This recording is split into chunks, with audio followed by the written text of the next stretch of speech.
पर अब मैं गुरु की बात बताती हूँ। तो मैंने उनसे कहा कि उनका हमारे आश्रम में आए माँ, तो मैं गई वहां मिलने। भाई मैं तो सबके पास जाती, आपको आश्चर्य होगा, मैं सबके पास गई। ये मुक्तानंद, रजनीश वगैरह सबको मैंने समझाने की कोशिश की कि तुम लोग क्या कर रहे हो।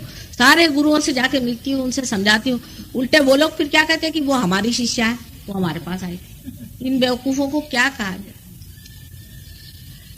तो जब उनके पास मैं गई तो मैंने कहा कि क्या बात है, आप क्यों परेशान है। तो कहने लगे कि मेरे 12 साल से मेरा आज्ञा चक्र पकड़ा है माँ, और मेरे गुरुजी ने ये कहा है कि 12 साल बाद माँ आएगी, वही ठीक करेगी, मैं तो तेरा ठीक नहीं करूँ। मैं कभी बड़े दुष्ट है तुम्हारे गुरुजी, 12 साल से तुम्हारा आज्ञा चक्र खराब है, मैं तो एक क्षण में तुम्हारा ठीक कर दूं, और एक क्षण में करूंगी भी, क्योंकि मेरे तो हृदय में पूरी समय लगा रहेगा कि उसका आज्ञा चक्र पकड़ा। भी यही देखिए आई मेरे पास में, माँ जल्दी से मेरा आज्ञा ठीक करो, मेरा पकड़ जाएगा। तो मैंने कहा कि अच्छा क्या बात है, क्यों ऐसे। कल वो गुरुजी भी हमारे आपसे मिलने आए, तो वहां पहुंचे हम जहाँ पे थे, तो बड़ा मान किया उन्होंने जो भी था। लेकिन मैंने उनसे पूछा कि भाई ये क्या बात है कि आप इनके आज्ञा चक्र को नहीं ठीक कर रहे। कल मैं क्यों करूं, मेरा किसने किया था, मैं सालों तक तड़पता रहा, तब मेरा क्यों नहीं आपने ठीक किया। मैंने ये किया वो किया, मेरी हालत खराब हो गई, मेरा आज्ञा चक्र किसने ठीक किया, मैं इसका क्यों करूं, आप माँ है आप करो इनका ठीक। मैंने कहा पर कुछ तो दया करुणा होनी चाहिए। कल दया करुणा क्या करूं, अभी तो इसको मैं मारने वाला हूं पकड़ के। तो मैंने कहा क्यों भाई, आखिर क्या बात है। कल अभी मारा 2-4 चपेट बाहर। फिर मैंने पूछा क्या हुआ भाई, क्यों तुमको मारा। कल माँ मुझे गंदी आदत है, मैं सिगरेट कभी कभी पी लेता हूँ, आपके आने से पहले मैं जरा नर्वस हो गया तो मैंने सिगरेट पी ली थी, तो इन्होंने इसलिए मुझे मारा कि आज माँ आने वाली है और तुमने आज भी सिगरेट। तो वो लोग भी जो हैं, गुरु भी जो हैं, वो भी बहुत ज्यादा खोजबीन करते हैं। इतना ही नहीं, बहुत कड़क हृदय होते हैं, बड़े कड़क आदमी होते हैं। उसकी वजह यह है कि उन्होंने सारी चीजें बड़ी मुश्किल से पाई और बहुत आफत से पाई हुई। ये तो हमारा स्वभाव ही है, तो हमको कोई प्रॉब्लम ही नहीं है, और हम तो माँ है ना। तो वो लोग तो लोगों से मिलते भी नहीं, कुछ नहीं करते हैं, और ऊपर से इस कदर कड़क आदमी है कि उनके एक एक किस्से आपको सुना उन गुरुओं के, तो आपको आश्चर्य होगा कि वो किस प्रकार अपने शिष्यों को अपनाते हैं। और एक आध शिष्य कहीं से पकड़ते हैं, एक उसको अपने पास रखते हैं और उसको फिर मेहनत करते हैं उस पर। और एक साहब को मैं जानती हूँ, उन्होंने एक सिर्फ शिष्य को तैयार किया 25 साल के, और उससे भी नाराज है, और उसका कारण भी ठीक ही है। लेकिन ऐसा है हाल। तो गुरु तो मतलब बहुत ही मुश्किल चीज है, सदगुरु मिलना बहुत ही मुश्किल है, क्योंकि ये लोग जो पाए हुए हैं इंसान है, और इंसान के बूते पर इन्होंने पाया हुआ है। तो आवश्यक है कि उन लोगों के लिए जिस तरह से मेहनत की, वो चाहते कि आप भी मेहनत करें, आप भी अपनी सफाई करें। पहले हम कहते हैं कि पहले पार कराओ, एक तो ये कि अंधेरे में इसकी सफाई कराओ, धीरे धीरे एक एक चीज को खोजते खोजते। एक ही है कि आपको आंखें दे दे और फिर आप सफाई करो। 2 तरीके हो सकते हैं। तो हमारा तो माँ का तरीका है कि हमसे देखा ही नहीं जाता। जहां तक हो सके आप अपनी आंखें पालें और जल्दी से अपनी सफाई कर लें, और इस महान तत्व को आप पालें। यही चीज है, और तो इससे आगे कुछ है ही नहीं। इसको पाए बगैर कुछ होता नहीं। आज तक किसी ने ऐसा लिखा नहीं है कि आत्मा को पाए बगैर ही कोई चीज हो जाती, कहीं भी नहीं लिखा। लेकिन पता नहीं क्यों लोग ऐसा करते हैं। माने लिखने वाले भी जो पहुंचे हुए लोग हैं, उन्होंने कभी भी ऐसा नहीं लिखा। क्राइस्ट लीजिए या मोहम्मद साहब लीजिए या कोई लीजिए, सबने कहा है कि you are to be born again, वो होना ही चाहिए। उसके बगैर आप समझ नहीं सकते। क्राइस्ट ने भी कहा है कि you will be calling me Christ Christ, I will not know. Christians के लिए कहा। उन्होंने कंडोलिनी के बारे में अनेक बार कहा है कि I will appear before you like tongues of flames, fire tree कहा है, तरह तरह से इसको कहा हुआ। लेकिन ये ईसाई लोगों को क्या समझ में आएगा। इसलिए ये समझ लेना चाहिए कि अति सूक्ष्म संवेदना है। भाई साहब बहुत शरीफ आदमी रहे होंगे कि जो मिलिट्री में रहे, कोई गड़बड़ नहीं की। कुछ मिलिट्री में लोग इतना पढ़ते भी नहीं उस वक्त, बाद में इन्होंने पढ़ा होगा, वकीली जब की होगी। मिलिट्री के लोग अपने इसमें रहते हैं, तो हो सकता है कि उन्होंने इतना पठन नहीं किया, और पठन करने से भी, पठन पाठन से भी दिमाग जो है वो जरा कुछ कंडीशन तो हो ही जाता है। जैसे आज हमने राय साहब से पूछा, कल वो MP साहब आ रहे हैं, तो मैंने कहा ठीक है बुला लो उनको। तो मैंने कहा फिर क्या, कल वो जरा, उन्होंने उनका दोष बताया, वो जरा पढ़े लिखे ज्यादा है। ये भी दोष हो जाता है, पढ़ लिख कर अपने कंसेप्शंस बन जाते हैं। तो क्राइस्ट ने कहा था कि you have to be like small children to enter into the kingdom of God. छोटे बच्चों जैसे अबोधिता होनी चाहिए, सादगी होनी चाहिए, तब हो जाता है। इस तरह से बहुत जल्दी हो जाता है और उसके बाद आनंद भी बहुत जल्दी आने लग जाता है।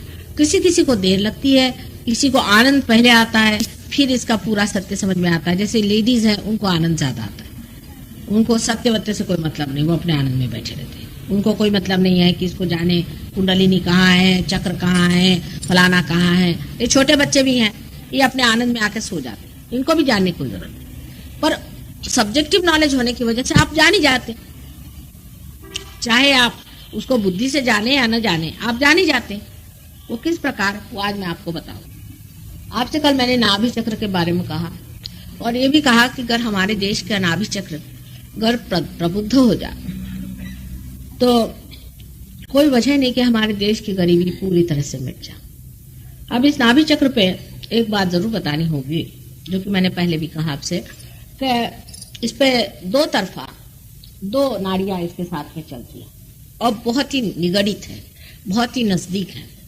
इन नाड़ियों में से जो चंद्र नाड़ी है वो हमारे सबकॉन्शियस में जो कुछ भी हमारे दिमाग में, जैसे कोई स्वाद हमको मिला या पेट में जो भावना हुई, जो भी कुछ है वो इसी से कार्यान्वित होता है, सबकॉन्शियस की आइडिया। जैसे समझ लीजिए बहुत से लोग हैं उनको एलर्जीज है। अब एलर्जी जो है वो क्या है कि आपके सबकॉन्शियस में कहीं तो भी उसके बारे में कोई चीज ऐसी बनी हुई है कि आपने कोई ना कोई ऐसी चीज खाई होगी, उससे नुकसान हो चुका होगा पूर्व जन्म में, उससे पूर्व जन्म में कभी हो चुका होगा। तो जब भी वो चीज अंदर जाती है फौरन उसका रिफ्लेक्स आ जाता है और आपको फिर से एलर्जी हो जाती है।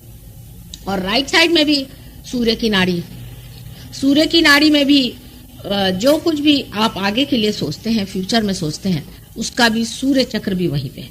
तो सूर्य और चंद्र चक्र नाभि चक्र के दोनों साइड, और इन नाड़ियों पे जो लेफ्ट साइड की नाड़ी है इस पे श्री भैरवनाथ का चलन वलन रहता, ऊपर से नीचे तक वो जाते रहते हैं। और जो राइट साइड की नाड़ी है सूर्य नाड़ी, उसमें हनुमान जी का चलन वलन है। अब एक साहब आए, वो कहले मैं हनुमान जी को मानता हूँ। मैंने क्यों मानते हैं? अभी कोई वजह होनी चाहिए।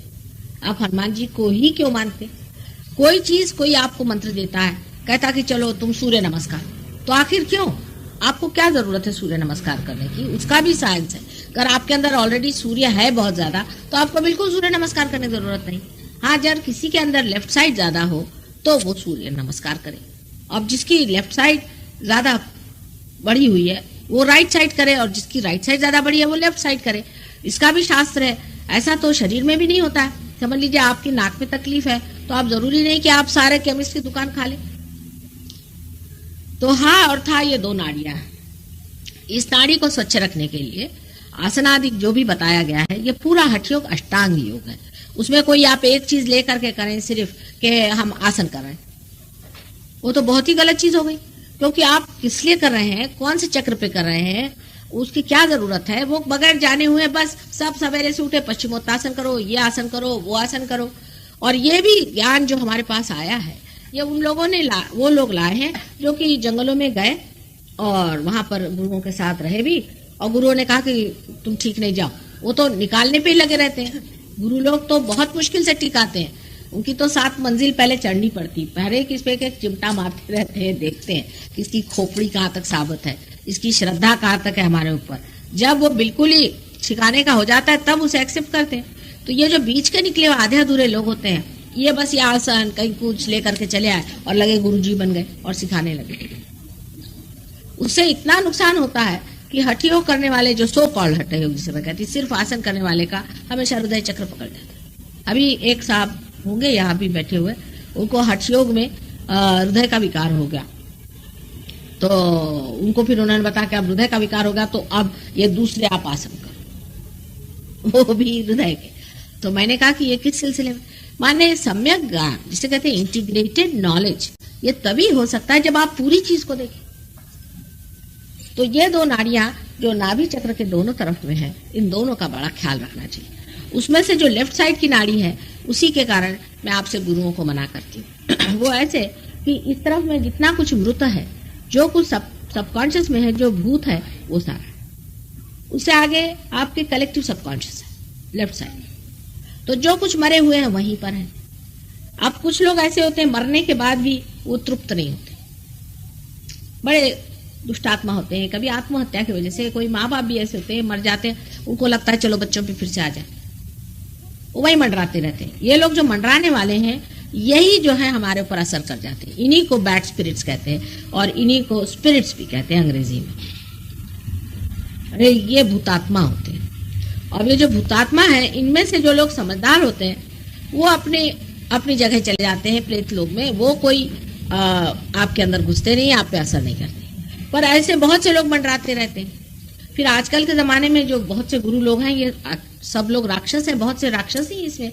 जैसे महिषासुर ने जन्म ले लिया है, रावण ने जन्म ले लिया है, और बकासुर ने जन्म ले लिया है, और रक्त बीज ने जन्म ले लिया है।